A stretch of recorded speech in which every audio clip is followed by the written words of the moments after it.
जय हिंद साथियों, नमस्कार। कैसे हैं आप सभी? स्वागत है आपका अपने परिवार में। तो जैसा कि आप देख रहे हैं, हमारा जो पहला टारगेट है वो है कि जीके को 25 दिन में कैसे कवर करना है और किस किस एग्जाम में कहां कहां ये जादुई बुक आपके काम आने वाली है और क्यों इसकी इतनी डिमांड बढ़ रही है। आज अवकाश रहा, कल रक्षाबंधन का था, आज भारत बंद का है, उससे पहले संडे का था। इस कारण जो है अभी आपके पास ये किताब नहीं पहुंच रही होगी, क्योंकि ये जो है कल हम पोस्ट ऑफिस में लगाएंगे और उसके बाद में 3 या 4 दिन में आपके पास पहुंच जाएगी। और कितनी बुक्स ऑर्डर हुई है इसका वीडियो मैं रात को वहीं जाकर आपको बनाकर दिखाऊंगा कि आखिर पहले प्रिंटिंग के अंदर ही कितने विद्यार्थियों ने जो है इसको ऑर्डर किया है। तो आज इसका अंतिम दिन भी है और इसमें क्या क्या है, किस किस एग्जाम के लिए काम आती है, तो मैं आपको पहले ये बता देता हूं इसमें क्या क्या पढ़ना है अपने को, कैसे 25 दिनों में इसको कवर करना है। सबसे पहले हमारे पास टारगेट है सीटी एग्जाम 2024 स्नातक स्तर, जिसकी परीक्षा सितंबर माह है, 10+2 जिसकी परीक्षा अक्टूबर माह है, और उसके बाद पशु परीक्षक जिसका एग्जाम दिसंबर के अंदर है।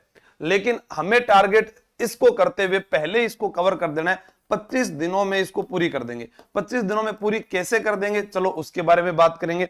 शिक्षक भर्ती, आरएस प्री, एसआई की कोई तैयारी कर रहा है उनके लिए भी उपयोगी है। और रीट मेंस में 70% जीके आता है, उसके सारे टॉपिक भी इसके अंदर कवर किए गए हैं। यानी आप घर पर रहकर अगर इस बुक को भी पढ़ लेते हो तो आपको जीके में कहीं पर भी प्रॉब्लम नहीं होगी। कोई भी कोर्स भी अगर आपके पास नहीं है, कोई बात नहीं, यूट्यूब पर मैं आपके इस डिमांड के ऊपर इसको पूरी को निःशुल्क करवा रहा हूं। बस आपके पास रखी होनी चाहिए और उसमें एक्स्ट्रा बातें आप लिखते रहना। और वो नहीं लिखो तो फिर यूट्यूब से आप जो है वो टेलीग्राम आंसू जी के ट्रिक ज्वाइन किया होगा तो उसमें पीडीएफ मिली है, वहां से पढ़ लेना।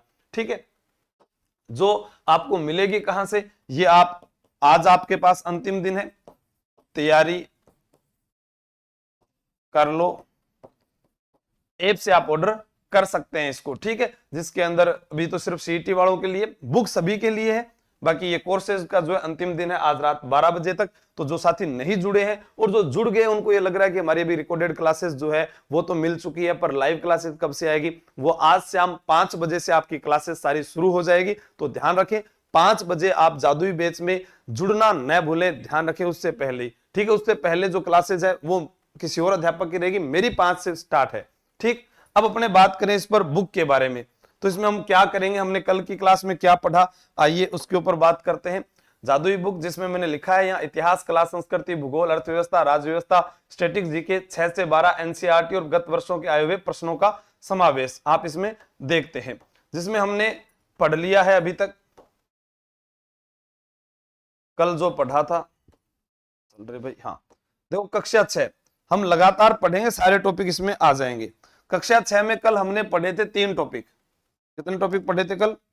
3 टॉपिक पढ़े थे। ये वाले 3 टॉपिक जो थे ये हमने कल पूरे कर लिए।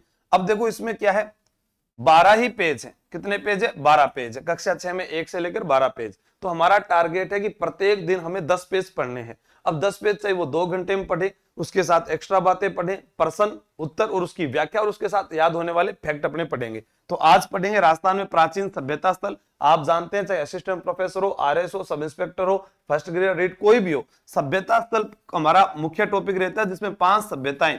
कालीबंगा सभी जानते हैं कि यहीं से ज्यादा प्रश्न आते हैं। आहड़, गणेश्वर, बालाथल, बेराट, और इसके अलावा अपने पढ़ते हैं इसमें जो कालीबंगा होगी, बेराट होगी, आहड़ होगी, गणेश्वर होगी, बालाथल होगी, बागोर भी आपसे कई बार यहां से प्रश्न बहुत ज्यादा आते हैं। ठीक है, कालीबंगा सभ्यता से आगे, बेराट से आगे, आहड़ सभ्यता से आ गया, गणेश्वर से प्रश्न पूछे जा सकते हैं, बालाथल से आ जाते हैं, बागोर से पूछे जा सकते हैं, या अन्य जो भी कोई सभ्यता स्थल होगा उसके बारे में आपको बता दूंगा। ये मुख्य रूप से तो आपके पास में 5 आती है, छठी मैंने आपके पास में लिख दी है। फिर है राजस्थान का भौतिक स्वरूप। आप सभी जानते हैं आजादी से पूर्व सरकार का स्वरूप, यहां से कम प्रश्न आएंगे, पर भौतिक प्रदेश जो हमारे पास में है, ठीक है, जैसे हम पढ़ते हैं पूर्वी मैदानी प्रदेश है, अरावली का प्रदेश है, ठीक है, भौतिक प्रदेश। तो इसमें हमसे प्रश्न पूछे जा सकते हैं कि अरावली की, मध्य अरावली की चोटी, उत्तरी अरावली की चोटी, ठीक है, उनके बारे में आ जाता है। या मरुस्थलीय क्षेत्र में वर्षा कहाँ होती है, कैसी मिट्टी पाई जाती है, कौन कौन सी नदियों का क्षेत्र है, ठीक है, क्या क्या, जैसे रन है, टाट है, खड़ीन है, बालू का स्तूप है, वो सारे अपने पढ़ेंगे। जल संसाधन आ गया, आजीविका के प्रमुख क्षेत्र, ये इकोनॉमिक्स से जुड़े हुए प्रश्न आ जाएंगे। फिर आधारभूत सेवाएं, तो ये हमारे पास में आज के टॉपिक है। तो रात 9 बजे इसकी क्लास होगी, सभी साथी तैयार रहें। आज ये 6ठी क्लास हमारी पूरी हो जाएगी। मैंने आपको वन लाइनर पहले कराई थी एलडीसी एग्जाम से पहले, तो आपने देखा होगा 10वीं कक्षा से कितने प्रश्न आए थे। इसको अपने पढ़ लेंगे। उसके बाद इसी बुक के अंदर जो है आगे जाकर, ये तो 6 कक्षा 7 8 आ गई। फिर देखो पुराने पाठ्यक्रम के अनुसार हमने दोनों किताबें इसमें ऐड की है, पुरानी और नई, ठीक, ताकि कहीं पर भी कंफ्यूज ना है विद्यार्थी और कोई प्रश्न उससे रह ना जाए। फिर उसके बाद में पढ़ेंगे जैसे राजस्थान की राज्य व्यवस्था। तो राजस्थान की राज्य व्यवस्था के सारे टॉपिक, राज्यपाल, मुख्यमंत्री, विधानसभा, उच्च न्यायालय, पंचायती राज, सचिवालय, लोक सेवा आयोग, मानवाधिकार आयोग, राज्य चुनाव आयोग, राज्य सूचना आयोग। फिर राजस्थान इतिहास में राजपूतों की उत्पत्ति से प्रश्न आते हैं, गुर्जर प्रतिहार वंश से आते हैं, सभ्यता वही जो आप कक्षा 6 में पढ़ेंगे उसी का हमने यहाँ पर पूरा अध्ययन किया है। फिर राजस्थान के भूगोल के अंदर मुख्य मुख्य टॉपिक दिए हैं, जैसे ऊर्जा, औद्योगिक परियोजनाएं, कृषि एवं फसलें, जो इकोनॉमिक्स पर आधारित रहती है वो, और उसके ऊपर जो अफवाह तंत्र, भौतिक प्रदेश और जलवायु प्रदेश और सामान्य परिचय, उसके फैक्ट आगे, स्टैटिक जीके के प्रश्न आगे, फिर कला एवं संस्कृति के सारे टॉपिक है। तो इस प्रकार से हम इस पूरी किताब को 25 दिन में पूरा कर लेंगे। जो साथी पढ़ना चाहे वो रात को 9 बजे निःशुल्क रहेगी आपके पास किताब, तो आप जो है रात 9 बजे तैयार रहें। धन्यवाद, मिलते हैं 9 बजे। बेस्ट ऑफ लक, सभी एग्जाम के लिए है ये, आप सभी को बता सकते हैं। Thank you.